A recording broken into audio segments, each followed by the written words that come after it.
ভিক্ষা দিবেন? দেন ভাই, ভিক্ষা দেন। আপনাকে ভিক্ষা দিব কেন? কারণ আমি ফকির নি, আমি ফকির, আমি মিসকিন ভাই, আমি রাস্তায় ঘুরে ঘুরে ভিক্ষা করে, এই জন্য দিবেন, দেন। ওই আপনাকে তো কোনো অ্যাঙ্গেলে ভিক্ষুক মনে হচ্ছে না। এত সুন্দর পোশাক আশাক সাজগোজ করে কেউ ভিক্ষা করে? আর ভাই, আমি দিচ্ছি না, আমার বিদেশে, আর বিদেশে সবাই এরকম ফিটফাট হয়ে মেকআপ গেটআপ করে একদম, তারপরে ভিক্ষা করে ভাই, তাহলে ইনকামটা বেশি, ভিক্ষাটা বেশি পাওয়া যায়। আপনি এখন কথা পারেন না, তো ভিক্ষাটা দেন। আচ্ছা, আপনি কি ফার্ম করতেছেন?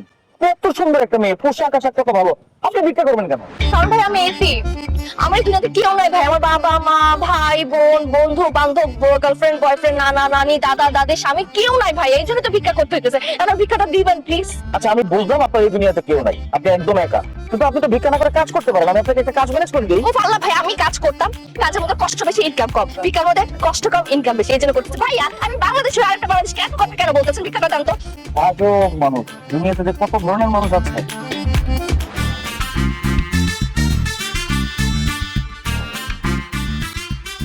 তো ভিউয়ার্স দেখুন কিভাবে রাস্তায় একটি সুন্দরী মেয়ে একটা ছেলের সাথে কথা বলে টাকা হাতিয়ে নিয়ে তাকে মুরগি বানিয়েছে। সুতরাং যদি সুন্দরী মেয়ে রাস্তায় আপনার সাথে কথা বলতে চাইলে কথা বলবেন না, হতে পারে সে আপনার কাছ থেকে টাকা হাতিয়ে নিয়ে আপনাকে মুরগি বানিয়েছে। আমাদের ভিডিও যদি ভালো লাগে থাকে অবশ্যই লাইক দিবেন, কমেন্ট করবেন, শেয়ার করবেন, সাবস্ক্রাইব করতে ভুলবেন না আমাদের কাপল ব্লগার চ্যানেলকে। ধন্যবাদ। আপনার কি ব্লগার? জি, আমরা কাপল ব্লগার, আমরা আর কি ফেসবুকে কন্টেন্ট ক্রিয়েট করে ওখানে আপলোড দিই। আপনার সাথে এতক্ষণ যা হচ্ছিল এটা একটা ভিডিওর অংশ। তাহলে ব্লগিং এর নামে আমার কাছে টাকা দেন, টাকা দেন, টাকা দেন। আরে টাকা দিবে কেন?